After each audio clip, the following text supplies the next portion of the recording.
Baiklah, saya mulai. Assalamualaikum warahmatullahi wabarakatuh.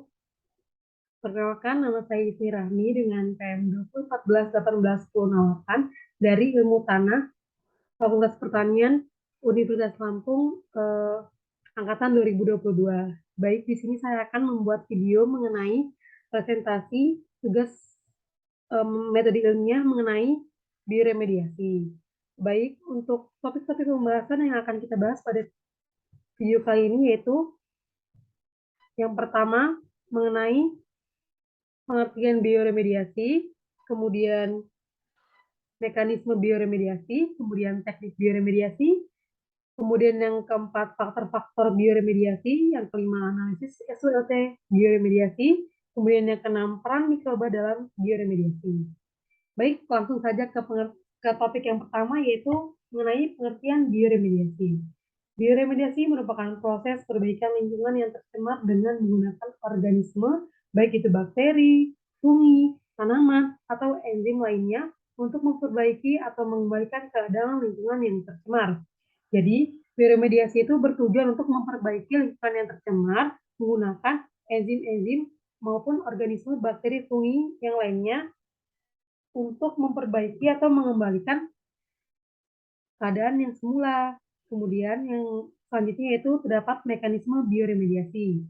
Mekanisme bioremediasi sendiri itu pertama, saat terjadinya bioremediasi, enzim-enzim yang diproduksi oleh mikroorganisme memodifikasi polutan beracun dengan merubah struktur kimia polutan tersebut.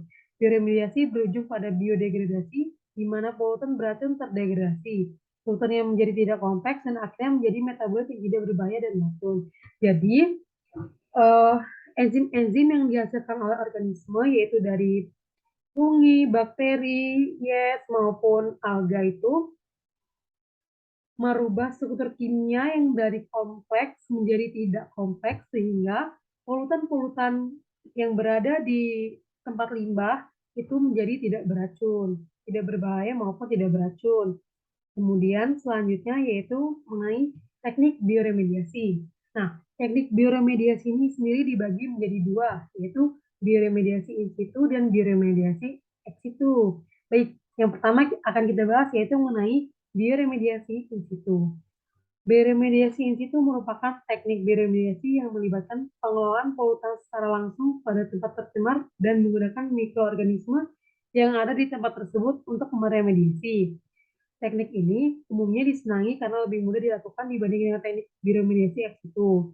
Keberhasilannya itu dipengaruhi oleh kondisi lingkungan seperti kelembapan, ketersediaan nutrisi, pH, dan temperatur. Jadi, bioremediasi in situ itu bioremediasi yang dilakukan di tempat terjadinya polutan dengan menggunakan mikroba asli dari polutan tersebut.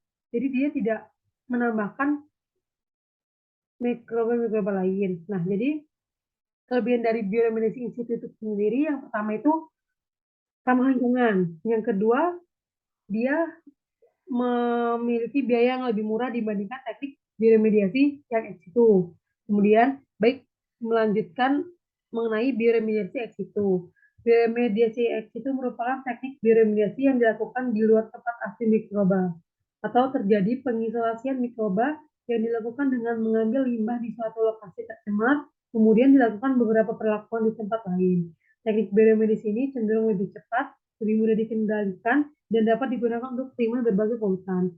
Nah, untuk kelebihan dari teknik itu yaitu yang pertama, dia lebih cepat. Kemudian dengan dia diisolasi atau diambil dari tempat asli mikroba, pencemaran-pencemaran yang berada di pencemaran-pencemaran tersebut tidak mencemari lingkungan-lingkungan sekitarnya yang belum tercemar.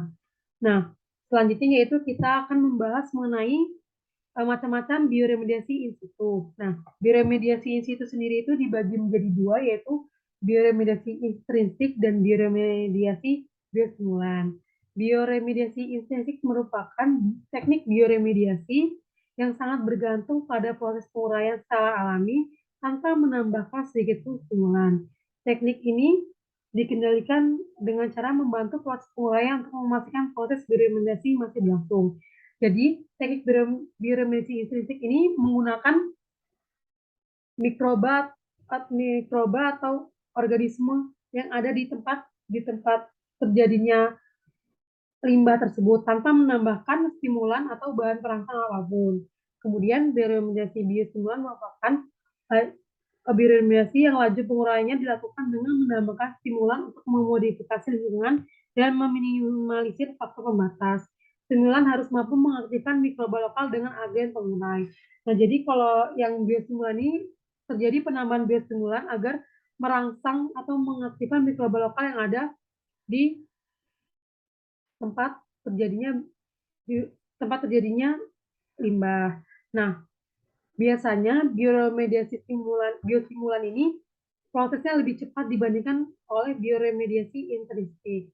Kemudian pembahasan mengenai bioremediasi ex situ. Nah, macam-macam bioremediasi ex situ ini dibagi menjadi tiga, yaitu yang pertama landforming, composting, biopilage. Nah, landforming merupakan teknik tanah yang merupakan teknik bioremediasi yang dimana tanah yang terkontaminasi oleh uh, limbah itu diambil kemudian dilakukan treatment di tempat lain. Jadi dia biasanya memerlukan biaya yang lebih untuk memindahkan tanah tersebut ke tempat treatment yang lain. Yang kedua yaitu composting atau pengomposan. Merupakan teknik bioremediasi dengan mengkombinasikan tanah tercemar dengan limbah organik yang tidak berbahaya. Nah, jadi teknik bioremediasi ini mengkombinasikan tanah tercemar dicampur dengan uh, limbah organik. Jadi seperti kayak limbah-limbah hasil pertanian yang tidak mengandung bahan-bahan berbahaya, kemudian dicampur sehingga uh, limbah organik ini membantu meremediasi limbah-limbah yang tercemar. Kemudian biopile yaitu merupakan material yang terkontaminasi dikomposkan bagian bawah pada bagian bawah dipasang plastik, kemudian dipasang beberapa pipa dan dihubungkan dengan blower. Jadi biopila ini juga bisa disebut sebagai teknik bioremediasi ex itu di mana menggabungkan antara landforming dan composting. Nah, kemudian kita akan membahas mengenai faktor-faktor bioremediasi. Nah, faktor-faktor bioremediasi yang disebutnya itu terdapat tiga, yaitu yang pertama adanya populasi mikroba yang dapat menguraikan pencemar. Nah, jadi faktor-faktor mendukungnya itu uh, di tempat terjadinya pencemaran itu terdapat mikroorganisme yang dapat menguraikan polutan-polutan tersebut. Kemudian ketersediaan kontaminan untuk populasi mikroba. Nah, kontaminan ini digunakan untuk merangsang mikroba-mikroba ini menjadi lebih aktif sehingga dapat meremediasi pencemaran. Kemudian yang ketiga itu terdapat faktor lingkungan seperti tipe tanah, suhu, pH, ketersediaan O2 atau penerimaan elektron lain. Nah, tipe tanah, suhu, pH ini nantinya akan berhubungan oleh mikroorganisme yang hidup pada tanah tersebut. Ada beberapa mikroorganisme yang tidak tahan terhadap terhadap suhu tertentu, kemudian terhadap pH tertentu. Jadi faktor lingkungan ini sangat menentukan. Kemudian bioremediasi air. Bioremediasi air merupakan proses perbaikan lingkungan perairan yang mengalami pencemaran dengan menggunakan organisme untuk mengembalikan ke keadaan yang tercemar. Iya, mengembalikan keadaan semula. Nah, bioremediasi air ini biasanya bisa dilakukan dengan tiga cara, yaitu yang pertama bioautenuasi, bioakumentasi, dan biostimulasi. Nah, bioautenuasi ini merupakan proses pemulihan lingkungan tercemar dengan memuaskan mikroba yang ada pada lingkungan dan membiarkan proses biodegradasi terjadi secara alami tanpa adanya penambahan stimulan apapun. Nah, bioakumentasi itu merupakan proses di mana jumlah mikroba ditambahkan jika lingkungan tercemar tidak memiliki jumlah mikroba yang cukup untuk mendegradasi. Nah, biostimulasi merupakan proses pemulihan lingkungan tercemar dengan menambahkan jumlah nutrien atau substrat lainnya untuk menstimulasi mikroba pendegradasi. Jadi, biotenuasi ini dia melakukan bioremediasinya langsung dengan mikroba yang ada tanpa menambahkan apapun. Sedangkan di bioaugmentasi ini dia apabila terjadi dilakukan apabila jumlah mikroba yang ada pada Dua mikroba yang ada pada tempat tercemar tersebut tidak cukup sehingga ditambahkannya mikroba-mikroba dari tempat lain. Kemudian biostimulasi itu eh, penambahan nutrien agar merangsang kerjanya mikroba untuk meremediasi. Kemudian bioremediasi tanah merupakan bioremediasi pada tanah yang tercemar polutan dengan menggunakan agen biologis. Sepertinya contoh dari polutannya itu yaitu sampah, semen, batu bata, pestisida dan lain sebagainya. Nah, kemudian kita akan membahas mengenai analisis SPO atau bioremediasi. Kekuatan dari bioremediasi yaitu yang pertama, langkah ramah lingkungan karena menggunakan organisme. Jadi bioremediasi ini tidak menggunakan kayak limbah-limbah apa sih, tidak menggunakan bahan-bahan berbahaya seperti bahan kimia atau lainnya. Kemudian biaya yang digunakan murah dibanding teknik lainnya. Biaya yang digunakannya itu pastinya murah karena bioremediasi sendiri itu menggunakan bahan-bahan yang berada di alam. Kemudian dapat merubah zat yang berbahaya menjadi zat yang aman bagi lingkungan. Ya, seperti pengertian bioremediasi sendiri yaitu uh, dia dapat mengembalikan atau memperbaiki lingkungan yang tercemar. Kemudian kelemahannya itu membutuhkan waktu yang lama. Kenapa membutuhkan waktu yang lama? Karena yang seperti yang kita ketahui sendiri, bioremediasi itu menggunakan organisme asli penambahan apapun, tanpa menambahkan apapun sehingga waktu yang dibutuhkan itu relatif lama. Yang kedua itu hanya terdapat beberapa bakteri yang memiliki kemampuan untuk bereaksi terhadap baik jenis material organik dan zat kimia yang terdapat di alam. Jadi ada beberapa bakteri tersebut tidak semuanya dapat meremediasi eh, zat-zat atau material kimia yang ada di alam atau di tempat tercemar. Kemudian peluangnya itu dengan berkembangnya teknologi pada bioremediasi, maka dapat menurunkan polutan dan mengendalikan pencemaran air menjadi lebih menguntungkan dibandingkan bahan kimia. Nah, jadi pada bioremediasi sendiri dengan perkembangan teknologi, maka bioremediasi ini nantinya akan lebih lebih lagi dalam remediasi. Tantangannya yaitu tidak semua jenis polutan dapat diuraikan dengan cepat dan sempurna. Selain juga dapat kekhawatiran produk bioremediasi justru dapat lebih berbahaya bagi lingkungan.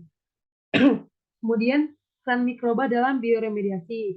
Nah, peran mikroba dalam bioremediasi itu terdapat empat mikroba, yaitu yang pertama ada bakteri, fungi, alga, dan yes. Kemudian mekanisme bioremediasi oleh mikroba. Jadi mikroba ini yaitu berupa fungi, alga, bakteri, dan yes itu dibagi menjadi dua, yaitu ada biosorption, di mana biosorption ini um, polutan-polutan yang berada di tempat tercemar itu menempel pada mikroorganisme sehingga dia melakukan secara pasif yang bisa dilakukan oleh biomasa mati maupun biomasa hidup. Kemudian teknik yang kedua yaitu bioaccumulation, di mana dia polutan tersebut terserap ke dalam sel suatu suatu mikroorganisme sehingga prosesnya harus aktif dan biomasanya harus hidup. Jadi karena dia menyerapnya ke dalam sel sehingga biomasa yang dapat meremediasi menggunakan bioaccumulation ini biomasanya harus hidup. Nah, ini penjelasannya. Terima kasih. Baik, sekian video presentasi dari saya. Semoga bermanfaat. Lebih dan kurangnya saya mohon maaf. Saya akhiri. Wassalamualaikum warahmatullahi wabarakatuh.